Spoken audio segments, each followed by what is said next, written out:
Meron pala akong tinanong ngayon dito sa aming rep. Sobrang lipay talaga na akin dito dahil nakakita na naman ako ng panghamolo.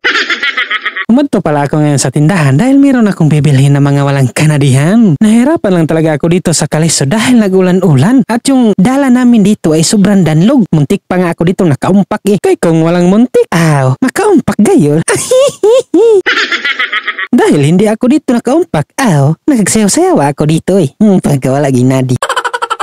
Ito pala ngayon ang aking binilyo, ang itlogin na por kaboak na por.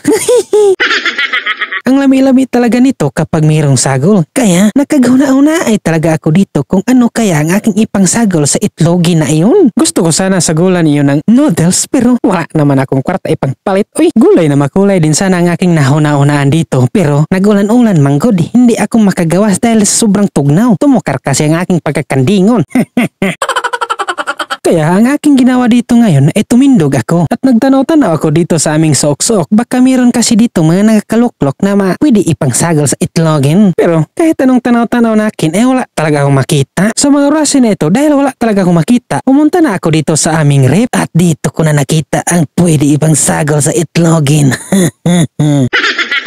Ang lami-lami din talaga nito ipang sagol sa itlogin. Ito pala ngayon ang aking isagol, ang isda na sinulod sa lata. Ang lami-lami din talaga ng kombinasyon nitong dalawa kapag ipagsagula. Kaya hindi na ako dito nagpalangan-langan. Pumunta na din ako dito sa aming abuhan at akin na itong inabrihan. At ang akin na itong mabrihan ay akin na rin itong isinulod sa lalagyan kung saan dito nakin ipagsagula yung itlogin at ang isda na isinulod sa lata.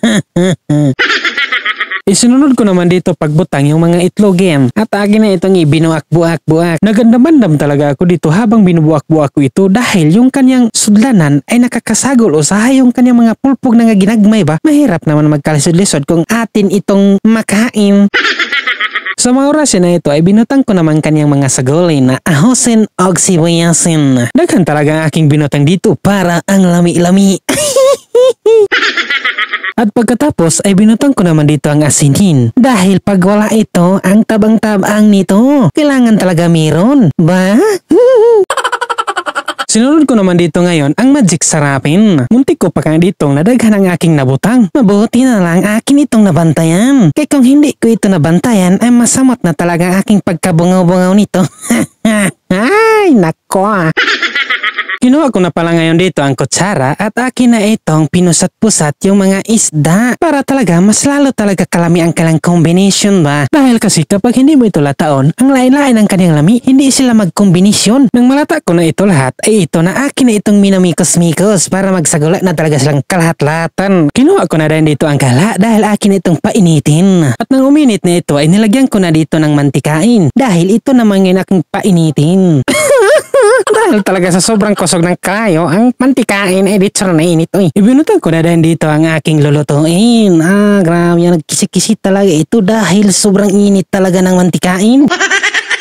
Makalipas ang ilang minuto ay ito na naluto na ito dahil naluto na. Naluto Akin na rin itong tinilawan kung sakto na ba ang kanyang timpla dahil mukhang napadaghan manggod ito kaganina pagkabutang nakin ng asin. Pero sa akin itong pagtilaw ay napakawalang nadi, napakalami Nakuha ko talaga ang kanyang timplada. Hindi na rin ako dito nagpalangan-langan, nagsukad na din ako at akin itong ipinanghamulo. Kahit nga sa sobrang init pa itong kanon na ito ay grabe talaga nabubukod talaga ako dito. At dito na nagtatapos ang ating video. Bye-bye!